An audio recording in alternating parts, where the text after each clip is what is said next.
My wife cheating on our 10-year anniversary too. Story 1. Several people think that this story is fiction made up. I wish it was, but this is very much real. My emotional breakdown, therapy and removal of everyone in my life is very real to me.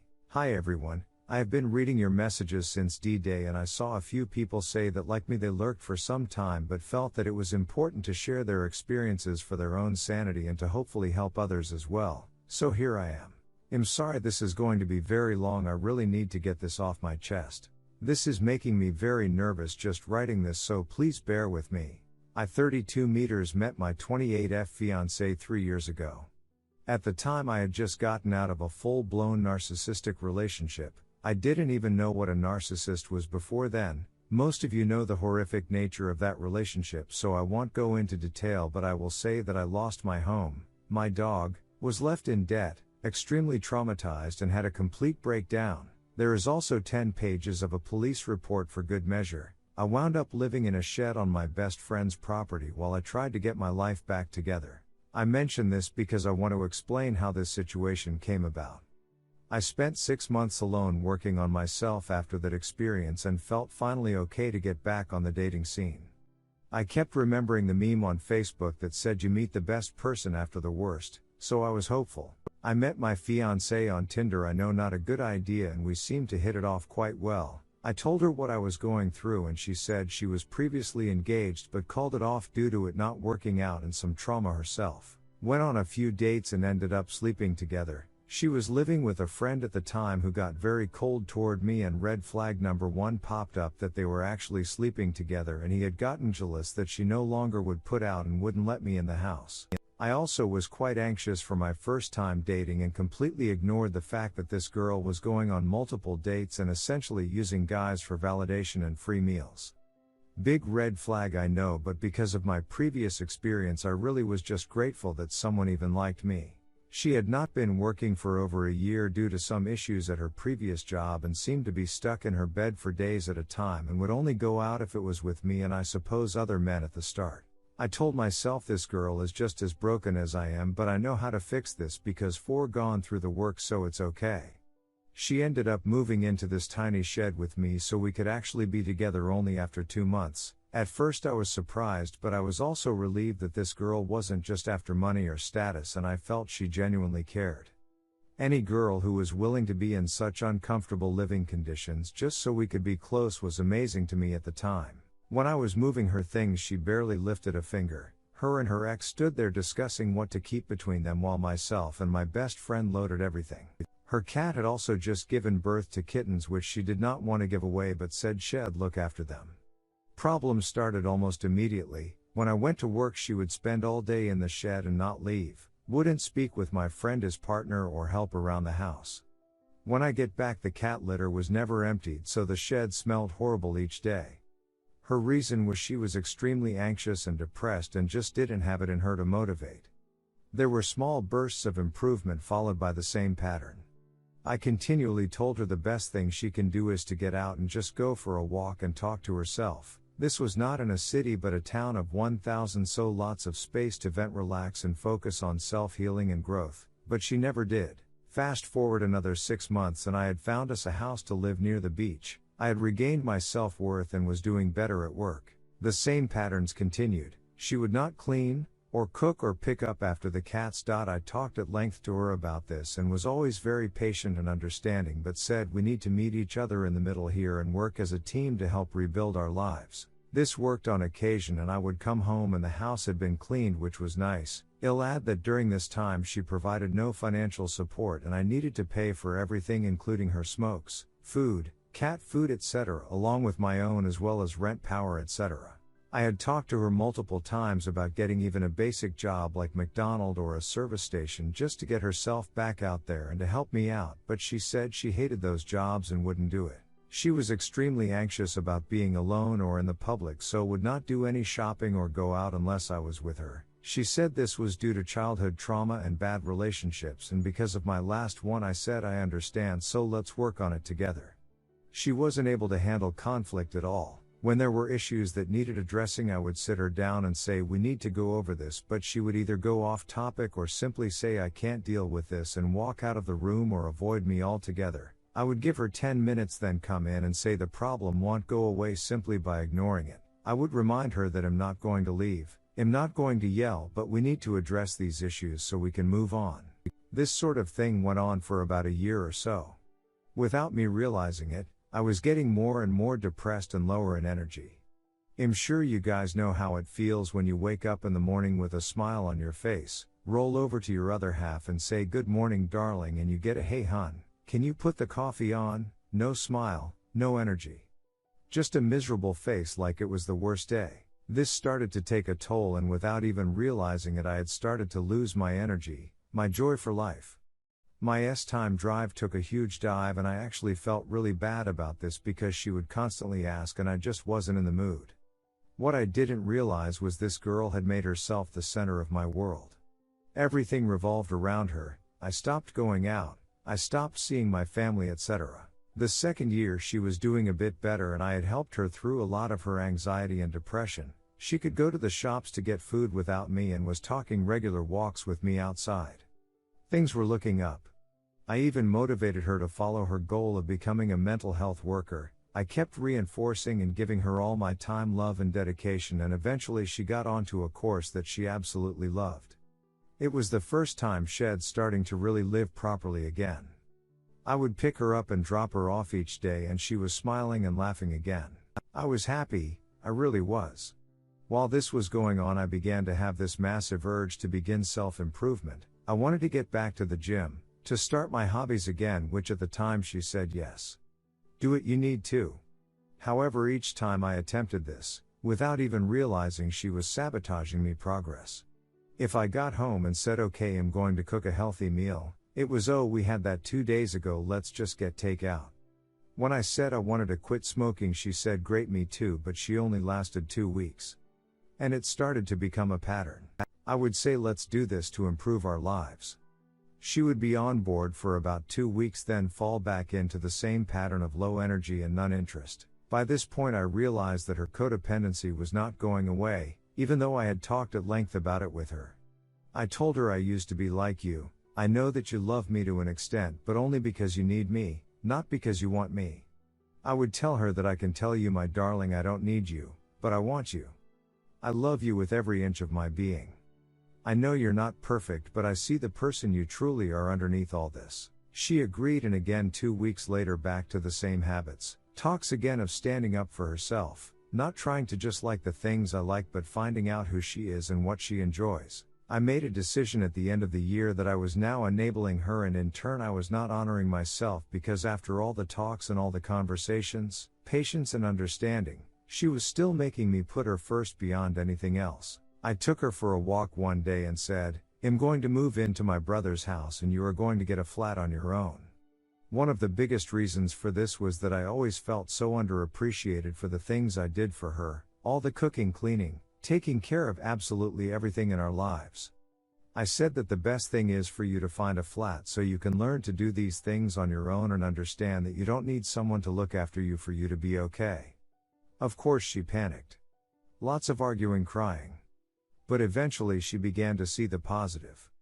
I said and reinforced, I'm doing this because I don't want us to lose each other, but the way we are together isn't healthy, and she actually agreed. That is until she spoke with her mother, who found it completely irresponsible that I would sow such a thing, and in her words, it's a bit queer what you're doing. I need to say that a major red flag I ignored is that I never got along with her family. They seemed very dependent on other people to survive. Her friends were either duck boys or absolute drop kicks that made me annoyed to be around because they acted like children at the best of times. I moved in with my brother and she eventually found a flat, and I guess without me realizing it, this was indeed the end of our relationship. She slowly began to check out without me realizing it. When I said we should just catch up in the weekends so you can learn to be more independent and I can focus on myself, it turned into seeing each other 3 times in a row each week and weekends. Nothing I said or did that was positive was adhered to, and I crumbled to her requests each time. By this stage she had finally gotten her dream job as a mental health worker and was over the moon, and so was I. All that time, effort, love and commitment I had put into her while sacrificing myself had paid off, and she was in such an amazing place. Her finances that I worked with her on didn't pay, just showed her how to get debt-free, were sorted, and she had a good car that was cheap on gas. I want to add here that I had helped move her things 3 times, including to her new flat. Each time I did the majority of the work while she did a little. When it came time for me to finally move flats with my brother, she was nowhere to be seen. I asked if she could come help wrap some glasses in paper. She came but went to bed because she had finished work and was too tired. In the week it took to move, she did not help once. She started to become more controlling and asking me to buy her Uber or drop it off at her work 30 minutes away from where I live. I did this, however, I started to get more frustrated that I was getting almost nothing back from this girl. Breadcrumbs, if you could even call them that. She was draining me of everything I had and building herself up more and more, and I felt my codependency emotions start to kick in and I panicked. I explained over 2 months to her how I was feeling neglected and used, but she ignored it completely. I sent her a massive message where I was as blunt as anything so she knew exactly how I felt, and when I asked how do you feel about this, she simply replied, "I'm angry at this," and began coming up with reasons why this wasn't the case at all. It came to a head when my best mate invited us on a trip away and I told her I really didn't want to go with them. I said my mate was having issues in his relationship and our interactions was making me feel very uneasy about the situation. Frankly, I just didn't trust him to have good judgment, but she insisted and I once again caved. As dumb as it is, what set me off on the drive up is her refusal to let me play my own music in my own car. This told me that no, she didn't care about anything I had to say on what I was feeling. It was still all about her. I lost it that weekend, 2 years of being taken advantage of and being more patient than a saint, and I blacked out on tequila and, according to my mate, treated her like absolute acid and said horrible things. I hated myself for it. That's not who I am, but I couldn't see that I was so stressed and unhappy at not being heard that I finally popped. She came over to my flat one day and said, "I'm really upset at the things you said to me, so I'm going to go to your best mate's house and you can't come."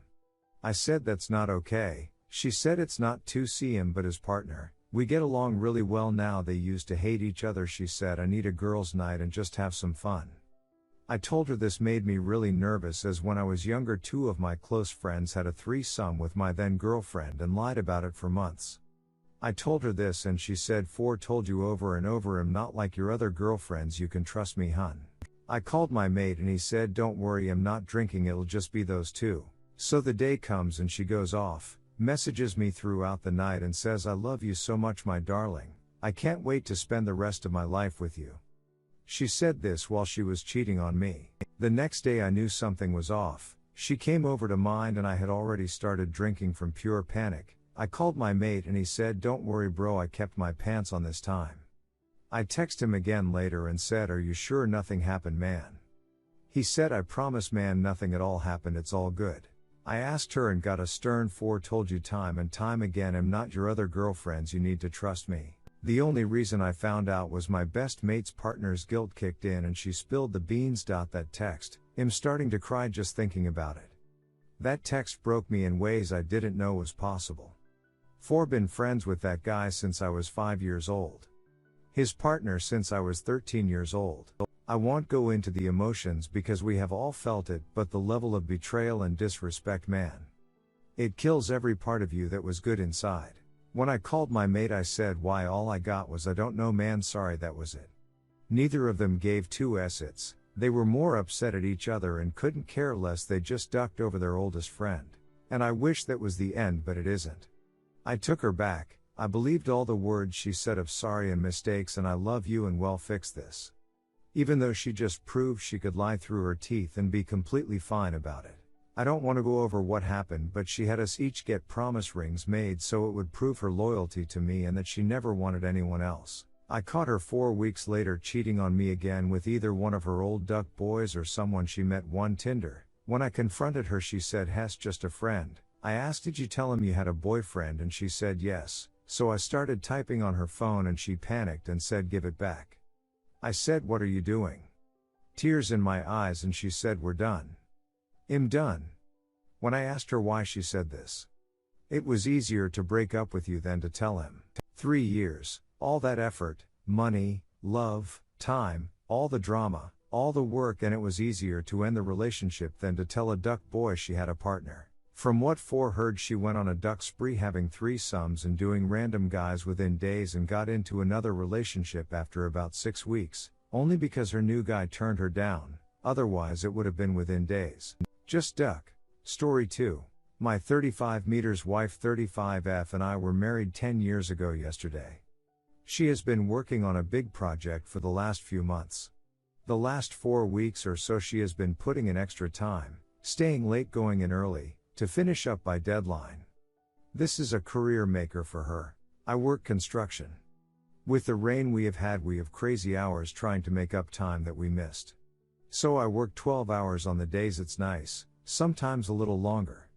If it's raining when I get up, I don't go in. Some days we get sent home when it starts, too dangerous. I usually hit the gym for an hour or two. Thursday we started at 6 a.m., mid-morning starts to rain hard. We go home. I go to the gym as usual. I cut the workout short and head downtown to see wife Megan, to give her flowers and make plans for dinner that night if possible. We really haven't seen much of each other this week. I went to bed about 9 p.m. She wasn't home, called earlier me she is working late. Not unusual for past month. I stopped and got some flowers and went into her building about 12:30. Nicole was at the receptionist desk. I told her I got here later than I wanted. Could she put the flowers on Megan's desk? She said, I don't think they went to lunch yet, why not drop them off yourself? She buzzed the door to get back to the offices. The place was deserted. I went to her office, the door was closed. I always walk in unless the receptionist tells me she is in a meeting. I walk in, some guy is standing behind her nuzzling her neck, she is reaching back over his head. She is giggling only as she can, saying we got to get this done. I am gut punched. I slammed the flowers down, said happy anniversary and walked out. I didn't hear what she said, just went past Nicole, said goodbye and left. Made it to elevators and out the building, then my phone started ringing. I bawled my eyes out all the way home. Went into garage, pulled my camping gear out of the rafters and took off. I drove about 2 hours to a state park. I had no idea what to do. I just had to run. I hiked a trail we have been on in the past, about a 3-hour hike. I don't drink much, so I had no booze, I just sat there thinking. Looking back, I am glad I was in a rush. Normally I bring a 45 calories. With me camping, we have black bears, which generally scare off, but get aggressive if hungry or cubs around. The way I was feeling, I might have ate the barrel that night. My phone was blowing up from Megan, so I had turned it off. I left the park to get reception, turned it on to see my good friend called. I called him back. He said Megan called him to check on me, make sure I didn't do anything stupid.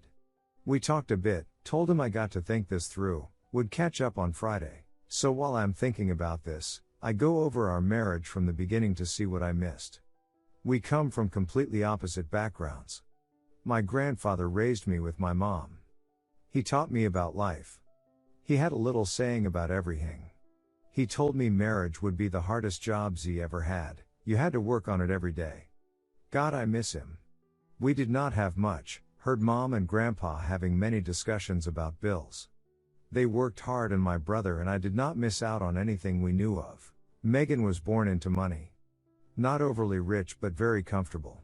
Went to a great college, always great clothes, new car, etc., and she is beautiful, 11-10 beautiful. I would joke with her if she coughed about the silver spoon getting stuck in her throat. We met, hit off, started dating. I was dumbfounded how such a woman would ever be with me. We dated quite a while before she told me about her parents and lifestyle. Our friends called us the model couple, because they thought we were so good looking we had to be models. Families were not as kind, afraid of the differences economically would come into play. Her dad and I started to get along, but my mom took some convincing. She graduates, gets her first job, we plan on getting married. We work out between us that we would expose each other to our lives that we live. I took her whitewater rafting, she took me to the symphony, we went ziplining, we went to an art opening, etc. We agreed we had to experience the other's interests. She was really enthused about the more physical things we did. I kinda like the symphony and such. I own 2 tuxes now. I look back and do not see any red flags. Her first 2 jobs she quit because the men all tried to get in her pants. She was paraded out in front for photo ops. Invited to conferences when other newbies were not. At dinner at a conference a partner tried to get her drunk, then tried to force himself into her room that night. She quit. The next job the same thing, quit again. This third job as women as some of the partners and none of that BS is in her workplace. She seems very happy. We seemed very happy. So now, Friday, I am home. I called her. Asked where she was, back at work. I being in a smart-ass mood said that the marriage is taking second place to her job. She responded since I would not talk what was she to do? Fair enough. She will be home in an hour. So I wait. I want to save our marriage. If I am king in providing then I want to fix it. I want to ask why of course but I cannot accept a IDK answer. How do I phrase this? What else should I be asking? I know I will get all emotional and forget everything so over the next few days we will be going over and over this. What she did is wrong but please no degrading comments, she is still my wife. Thank you in advance.